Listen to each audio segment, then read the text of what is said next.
বছর ৩ আগের এক রাতে বোরকা পরা একটা মেয়ে আমার কাছে রাতে থাকার জন্য আশ্রয় চায়।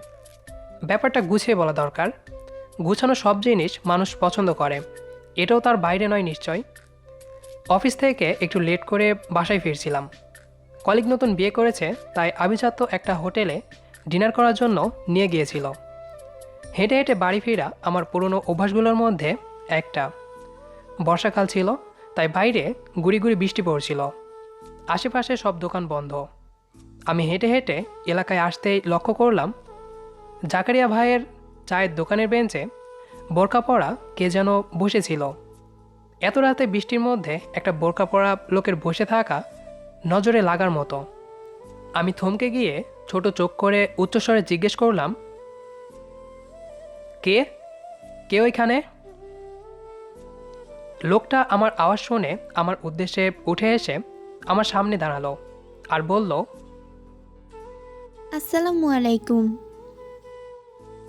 সালামের আওয়াজ যেন সরাসরি বুকে গিয়ে লাগলো। এত সুন্দর কণ্ঠ আমি আগে কখনো শুনিনি।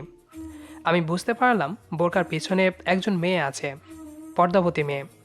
আমি ভ্রু কুঁচকে মেয়েটার সালামের উত্তর না দিয়েই জিজ্ঞেস করলাম, কে আপনি? এত রাতে এখানে কি করছেন? মেয়েটাও আমার কথার উত্তর না দিয়ে আমাকে জিজ্ঞেস করলো, আপনি কি মুসলিম? প্রশ্ন শুনে মেজাজ খারাপ হলো। ভ্রু কুঁচকে মেয়েটাকে বললাম, হ্যাঁ, মুসলিম। কিন্তু আমার প্রশ্নের সাথে আপনার উত্তরের কোনো মিল নেই। মিল নেই, আমিও জানি। কিন্তু শুরুতে আমি আপনাকে সালাম প্রদান করেছিলাম, যার জবাব দেওয়া আপনার উপর ওয়াজিব করা হয়েছে। আপনি কি এই ব্যাপারে অজ্ঞ? কথা শুনে আমার চোখ বড় বড় হয়ে গেল। আমি হাঁ করে বোরকার আড়ালের মেয়েটার দিকে তাকিয়েছিলাম। নজরটা নিচে নামিয়ে প্রথমে মেয়েটার সালামের জবাব দিলাম, ওয়ালাইকুম আসসালাম। মেয়েটা বোধহয় সন্তুষ্ট হয়েছিল। তারপর বোরখার আড়াল থেকে আবার মেয়েটা বলতে শুরু করে, আপনি কি আমাকে একটু সাহায্য করতে পারবেন? কি সাহায্য? মেয়েটার নিকাবের কালো পর্দা তার মুখ থেকে একটু দূরে সরে গেল। বুঝতে পারলাম সে দীর্ঘ নিঃশ্বাস ফেলেছে। আমি বাড়ি থেকে পালিয়ে এসেছি। আপনি কি আমাকে আজ রাত আপনার বাসায় থাকার সুযোগ দিবেন? সকাল হতেই চলে যাব। এই সাহায্যের কথা শুনেই প্রথমেই আমার মহিলা জঙ্গির কথা মনে পড়ল। এই মেয়েও যদি মহিলা জঙ্গি হয়, তাহলে বাসায় গিয়ে আমাকে মেরেই বের হবে। আর এমনটা না হলে বাসা থেকে পালিয়ে এসেছে। মেয়ে হয়তো ভালো না। ভালো মেয়েরা বাড়ি থেকে পালায় নাকি? তাই আমি মেয়েটার মুখের ওপর না করে দিলাম, দেখুন, আমি দুঃখিত। এই ধরনের কোনো সাহায্য আমি করতে পারবো না। মেয়েটা যেন আমার বলা কথাটার জন্য প্রস্তুত ছিল না, তাই বলার সাথে সাথেই গিয়ে আবার বেঞ্চটাতে বসে পড়ল। এমন মনে হলো আমার আগেও অনেকের কাছে সাহায্য প্রার্থনা করেছে, সবাই আমার মতোই না করে দিয়েছে। বৃষ্টিতে মেয়ের বোরকাসহ ভিজে গিয়েছিল, তবুও মুখের নিকাব পর্যন্ত খোলার কোনো প্রয়াস ছিল না। এই অবস্থা দেখে আমার মায়া লেগে গেল। আসলে এমন মেয়েদের প্রতি মায়া একটু বেশি কাজ করে। আমার ভাবনা আবার উল্টো স্রোতে বয়ে গেল। মনে মনে ভাবলাম, বিপদে পড়েই তো মেয়েটা সাহায্য প্রার্থনা করেছে। আর শালাই আমি কি দেশের প্রধানমন্ত্রী নাকি যে আমাকে মারতে কেউ ঘরে প্রবেশ করবে? রাতের ব্যাপারই তো, নিয়ে যাই বাসায়, গিয়ে সব শোনা যাবে। তাছাড়া মা তো আছেই। আমি পিছনে গিয়ে মেয়েটাকে ডাক দিলাম, এই যে শুনছেন, চলুন আমার সাথে। মেয়েটা আমার দিকে চেয়ে বেঞ্চ থেকে উঠে আসলো। আমরা দুজন হাঁটতে শুরু করলাম। মেয়েটা একদম স্তব্ধ হাঁটছে। মুখ দিয়ে ধন্যবাদ দেওয়ার নামগন্ধও নেই। না দেওয়াটাই স্বাভাবিক, কারণ মানুষ হিসেবে সাহায্য করা আমার কর্তব্য। কিছুক্ষণের মধ্যেই আমরা বাসায় পৌঁছে যাই। বাবা বছর 5 আগেই মারা গেছে, তাই বাসায় মা একা। আর আমার জানা আছে সে এখনও ঘুমায়নি। ঘরের কলিং বেল টিপতেই মা এসে দরজা খুলল। প্রথমে মা আমার দিকে চেয়ে পরে মেয়েটার দিকে চেয়ে কে জানে কি বুঝে একটা ছোট করে চিৎকার দিয়ে বলে উঠল, তানভীর, তুই আমাকে না জানিয়ে বিয়ে করে ফেললি। কত আশা ছিল তোর বিয়ে নিজে হাতে দিব, তুই একা একাই কাজ সেরে ফেললি। মায়ের কথা শুনে আমার চক্ষু চড়ক গাছ। এতক্ষণে চিৎকার করার মূল কারণ বুঝতে পারলাম। আসলে কলিগের বউয়ের সাথে যখন বসা ছিলাম তখন মা ফোন দিয়ে জানতে চাই আমি কোথায় আছি। উত্তরে ফ্যাজলামো করে বলেছিলাম নতুন বউয়ের সাথে, আর সেই সাথেই আমার মোবাইল বন্ধ হয়ে গিয়েছিল। এখন মাকে বুঝাই কিভাবে এটা আমার বউ না? মেয়েটা এখনো চুপ করে আছে। ঝাড়ি দিতে দিতে ঘরে ঢুকলাম। আরে ধুর, কিসের বিয়ে করেছি? ওনার সাহায্যের দরকার ছিল, তাই বাসায় নিয়ে এলাম। মা আমার দিকে ভ্রু কুঁচকে চাই আর জিজ্ঞেস করে, বাসায় আবার কিসের সাহায্য? ভিজে গেছি, কাপড়টা পাল্টে নেই। এতক্ষণে তুমি ওনার কাপড় পাল্টে তাকে জিজ্ঞেস করো। আমি আমার রুমে যাওয়ার আগে মেয়েটার দিকে চাই। দেখলাম দরজার সামনে মূর্তির মতো দাঁড়িয়ে আছে। মা মেয়েটাকে ঘরে আসার আমন্ত্রণ জানায়। মেয়েটা ঘরে ঢুকে, আমিও নিজের রুমে চলে যাই। আমি যখন কাপড় পাল্টে বিছানায় ক্লান্তভাবে শুয়ে পড়ি তখন ঘরের মেঝে থেকে মার গলার আওয়াজ শোনা যাচ্ছিল। মা মেয়েটাকে গোয়েন্দার মতো প্রশ্ন করছিল, আর মেয়েটা মনে হয় খুব নিচু স্বরে উত্তর দিচ্ছিল, কারণ মেয়েটার গলার আওয়াজ আমার কান পর্যন্ত আসছিল না। স্ত্রীলিঙ্গের মানুষদের 1000 বছর কথা বলতে দিলেও তা শেষ হবে না। আমি ক্লান্ত অবস্থায় ঘুমিয়ে পড়ি, দুনিয়া ভুলে যাওয়ার মতো ঘুম। সেই ঘুম ভাঙে ভোরে। ঠিক কয়টা বাজে আমার খেয়াল নেই। আমার খুব পানির পিপাসা পেয়েছিল। আমি বিছানা থেকে উঠে ড্রেসিং টেবিলের উদ্দেশ্যে যাই পানি পান করব বলে। বাইরের ঘর খানিকটা আলোকিত করে রেখেছে। আমি পানি গ্লাসে ঢেলে পান করব, এমন সময় দেখলাম যেই মেয়েটাকে রাতে নিয়ে এসেছি সে নামাজের শেষ বৈঠকে বসা। আজব ব্যাপার, এই জামানায় মেয়েরা ফজর নামাজও পড়ে নাকি? আমি কৌতূহলবশত এক পা দুপা করে মেয়েটার সামনে যেতে থাকি। মেয়েটা সালাম ফিরিয়ে হুট করেই আমার উদ্দেশ্যে বলে, আমার সামনে আসবেন না প্লিজ। আমি এখন নিকাব পরিহিত নই। আপনি আমার চেহারা দেখে ফেললে আমাকে পর্দা না করার কারণে আল্লাহর কাছে জবাব দিতে হবে। আমি থমকে দাঁড়াই। মেয়েটাকে ছোট করার উদ্দেশ্যে আমি তাকে একটা প্রশ্ন করলাম, এতই যখন ধর্ম মানেন তাহলে বাসা থেকে পালাইলেন কেন? বাসা থেকে কি ভালো মেয়েরা পালায় নাকি? আমি মেয়েটাকে পিছ থেকেই দেখছিলাম। মেয়েটার ঘাড় নিচের দিকে নেমে গেল আর দীর্ঘ নিঃশ্বাস ছাড়ল। তারপর বলল, কাল রাতে আমার বিয়ে ছিল, আমি সেখান থেকে পালিয়ে এসেছি। কথাটা শুনে মনে আনন্দ লাগলো। মেয়েটাকে ছোট করার আরেকটা সুযোগ পেয়ে গেলাম। আমি সোফার ওপর বসে হাসতে হাসতে জিজ্ঞেস করলাম, প্রেমের কাহিনী নিশ্চয় তো জানেন না? ইসলামের প্রেম হারাম। নিজের একটু ইসলামিক জ্ঞান ঝাড়লাম আর কি। মেয়েটা হয়তো মুচকি হাসি দিয়ে বলল, কে বলল ইসলামে প্রেম হারাম? আল্লাহ ও তার রাসূলের সাথে প্রেম করা কি হারাম? মেয়েটাকে ছোট করতে গিয়ে নিজেই বোকা হয়ে গেলাম। তারপর আমতা আমতা করে বললাম, তা অবশ্য ঠিক, তাহলে বিয়ে বাড়ি থেকে পালালেন কেন? আমার বিয়েটা একটা ধনী পরিবারের ছেলের সাথে হতে যাচ্ছিল। আমি মেয়েটার কথার মাঝখানে থামিয়ে দিয়ে বললাম, তাহলে তো সুখেই দিন পার করতে যাচ্ছিলেন, পালালেন কেন? মেয়েটা হয়তো বিরক্ত বোধ করলো, আবার বলতে শুরু করলো, বড়লোকের বিয়ে মানে তো জানি নেই, ধুমধাম করে বিয়ে করিয়ে সবাইকে জানাতে হবে। বউ স্টেজে সেজে বসে থাকবে আর সবাই তাকে দূর থেকে দেখতে পারবে, মাঝে মাঝে কয়েকজন ছবি তুলবে। আর এটাই আমার পছন্দ ছিল না, ব্যাস এটুকুই কারণ। স্টেজে বসতে আপনার সমস্যা কী ছিল? মেয়েটা আমার প্রশ্নের পরিবর্তে আমাকে প্রশ্ন করলো, আপনি কি কখনো কুমারী পূজা দেখেছেন? হ্যাঁ, অবশ্যই দেখেছি।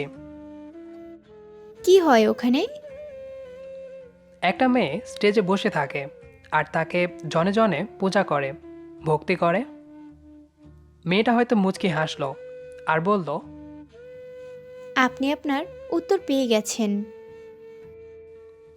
মেয়েটার কথা শুনে আমার চোখ বড় বড় হয়ে গেল। নিজেই নিজেকে প্রশ্ন করলাম, মেয়েটা কি এই ধরনের বিয়েকে কুমারী পূজার সাথে তুলনা করলো? চুপ করে ভেবে নিজেই নিজেকে উত্তর দিলাম, ঠিকই তো, এই ধরনের বিয়ে আর কুমারী পূজার মধ্যে সম্পূর্ণ মিল আছে। আমি মেয়েটাকে আবার বললাম, তাহলে হিজাব পরে স্টেজে বসতেন, হিজাব তো পর্দারই অংশ। মেয়েটা হয়তো রেগে গেল, গলার স্বরটা একটু ভারী করে বলল, আপনাকে কে বলেছে হিজাব পর্দার অংশ? সবাই তো এখন হিজাব পরে পর্দা করে। আমি কত হাজি সাহেবদেরকেও দেখেছি তাদের বউ ও মেয়েকে হিজাব পরিয়ে রাখে। মাথায় টুপি আর পাঞ্জাবি লাগানো সুন্নত জেনে হজ করলেই হজি হওয়া যায় না। যারা পর্দার মূল অর্থই জানে না, তারা হজ করে কিভাবে আর হজই হয় কিভাবে? কথা শুনে বুঝতে পারলাম মেয়েটার ইসলাম সম্পর্কে ভালো জ্ঞান আছে। জ্ঞানী লোক ভয়ঙ্কর হয়, আর মেয়েরা যদি জ্ঞানী হয় তাহলে তো ভয়ঙ্করের বাপ হয়ে যায়। আমি মেয়েটাকে জিজ্ঞেস করলাম, তাহলে পর্দার মূল অর্থ কি? মেয়েটা কোরআন থেকে 2টি আয়াতের অর্থ শোনালো। হে নবী, তুমি তোমার স্ত্রী, কন্যা ও মুসলিম রমণীগণকে বলো তারা যেন তাদের চাদরের কিয়াদংশ নিজেদের মুখমণ্ডলের উপর টেনে নেয়। এতে তাদেরকে চেনা সহজতর হবে, ফলে তাদেরকে উত্ত্যক্ত করা হবে না, লম্পটরা তাদেরকে উত্ত্যক্ত করবে না। সূরা আহজাব 33 নম্বর সূরা, আয়াত 59। মমিন নারীগণকে বলো তারা যেন নিজেদের দৃষ্টি সংযত করেও লজ্জাস্থান হিফাজত করে এবং যা প্রকাশ পায় তাছাড়া তাদের আবরণ প্রদর্শন না করে। তাদের গ্রীবা ও বক্ষদেশ যেন মাথার কাপড়, ওড়না অথবা চাদর দ্বারা আবৃত থাকে। সূরা আন-নূর 24 নম্বর সূরা, আয়াত 31। আয়াত বলার পর মেয়েটা প্রশ্ন রাখলো, এই আয়াত দ্বারা পর্দার ব্যাপারে বোঝা যায় যারা এই আয়াত মানে না অবশ্যই তারা পর্দার ব্যাপারে অজ্ঞ। পর্দার আলোচনা পুরোপুরি বুঝতে পারলাম। এবার মেয়েটাকে বললাম, তাহলে আপনি আপত্তি করেননি কেন? করেছি, কিন্তু খালা শোনেনি। আমি ভ্রুকুচকে প্রশ্ন করলাম, খালা মানে? মা বাবা কোথায়? মা বাবা ছেড়ে গেছেন অনেক আগেই, খালার কাছে বড় হয়েছি। তাহলে উনি আপনার সাথে এমন করছিলেন কেন? আপনি কি কখনো অন্যের ঋণ নিজের কাঁধে নিয়েছেন? না। তাহলে বুঝবেন না, মেয়ে মানুষ ঋণের মতো হয়, যত তাড়াতাড়ি শোধ করা যায় তত ভালো। আর অন্যের ঋণ যদি ঘাড়ে চেপে বসে তাহলে তো শ্বাস নেওয়াও মুশকিল। মেয়েটার প্রতিটা কথাই যুক্তি ভরা। আমাদের দেশে একটা প্রবাদ আছে, মায়ের বোন খালা মায়ের থেকে ভালো। আসলে প্রবাদ প্রবাদেই মানায়, বাস্তব অনেক কঠিন। আমার মেয়েটার প্রতি কৌতূহল বেড়ে গেল। আমি পর্দার ব্যাপারে আরও কিছু জিজ্ঞেস করলাম। আচ্ছা, পর্দা করতে শুধু কালো বোরখাই কেন পরেন? অন্য কোনো কালারের সাথে কি দুশ্মনী আছে? দুশ্মনী নেই, কিন্তু আপনি কি কখনো লাল, নীল, হলুদ, সবুজ আকাশে চাঁদকে উঠতে দেখেছেন? চাঁদের সৌন্দর্য কি সেখানে প্রকাশ পাবে? আমি মেয়েটার যুক্তি বুঝতে পেরে উল্টা প্রশ্ন করলাম, আপনি কি নিজেকে চাঁদের মতো সুন্দরী দাবি করছেন? এটা কিন্তু অহংকারের পর্যায়ে চলে গেল। দাবি করার কি আছে? প্রতিটা মানুষকে আল্লাহ চাঁদ, সূর্য, এমনকি সৃষ্টির জগতের সবচেয়ে সুন্দর করে সৃষ্টি করেছেন। বোঝা গেল মেয়েটার সাথে পেরে ওঠা কঠিন সত্য। সব কথার পরে যুক্তি দেয়। আমি জানতাম নাস্তিকরা ভালো যুক্তি জানে, কিন্তু ধার্মিকরা যে এত যুক্তি জানে জানা ছিল না। মেয়েটার প্রতি আমার শ্রদ্ধা বাড়তে থাকলো। হয়তো মেয়েটাকে ভালোবেসে ফেলেছিলাম। আমি মেয়েটাকে উদ্দেশ্য করে বললাম, আমি যদি এখন আপনাকে প্রেম নিবেদন করি? আল্লাহ মাফ করুক, এমন কাজের কথা ভাববেনও না। প্রেমগুলো এখন শুরু হয়ে গেছে, অথচ প্রেমগুলো ত্রিভুজাকার হওয়া উচিত ছিল। মানে? আমার করা দোয়াটি আল্লাহ পর্যন্ত যাবে, মানে একটি রেখা। আমাকে পাওয়ার জন্য যে দোয়া করবে তার থেকে আল্লাহ পর্যন্ত আরেকটা রেখা। আর আল্লাহ আমাদের মাঝে যে রেখাটি টানবেন সেটা দিয়ে ত্রিভুজাকার হওয়া দরকার ছিল, কিন্তু এখন তেমন কিছু হয় না। আমি সত্যি মেয়েটার প্রতি আসক্ত হয়ে গেলাম। সকাল হয়ে গেছে, বাইরে সবই স্পষ্ট দেখা যাচ্ছিল। আমার জন্য 1000 বছরের শ্রেষ্ঠ সকাল। আমি মায়ের সাথে কথা বলে মেয়েটাকে আর ঘর থেকে বের হতে দেইনি। একজন মায়ের কথা একটা মেয়ে অমান্য করতে পারে না, এটা মেয়েদের দুর্বলতা। আমি মেয়েটার ব্যাপারে কিছুই জানতাম না, এমনকি নামও না। তবুও মেয়েটাকে সেই দিনই বিয়ে করে ফেলি। মধুচন্দ্রিমার রাতে যখন বৈধভাবে মেয়েটার চেহারা দেখলাম, বুঝতে পারলাম কেন আল্লাহ বলেছেন তিনি মানুষকে সব থেকে সুন্দর করে সৃষ্টি করেছেন। আমার ঘরে যেন চাঁদের থেকে সুন্দর একটা মুখ প্রবেশ করেছে। আমি আল্লাহর শুকরিয়া না করে পারলাম না।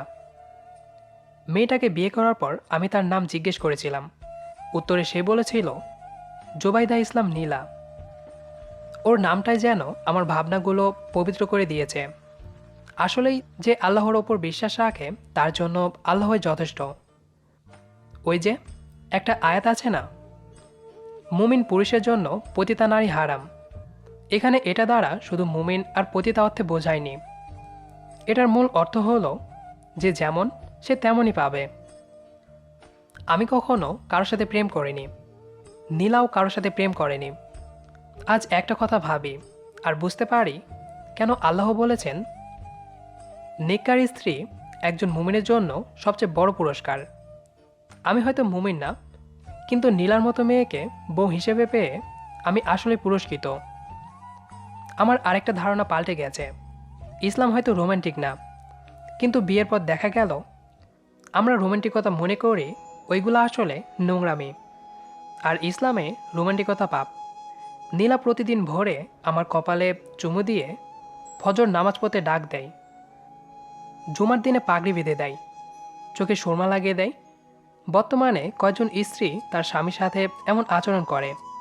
আর বৃষ্টিতে ভেজাকে আমরা রোমান্টিকতা বলি না, ওইখানেও ইসলাম রোমান্টিক। আসলে বৃষ্টিতে ভেজাও সুন্নত। কয়েকদিন আগে নীলা আমাকে বৃষ্টিতে ভেজার জন্য ছাদে টানতে লাগলো। আমি যেতে মানা করাই ও আমাকে একটা হাদিস শোনালো।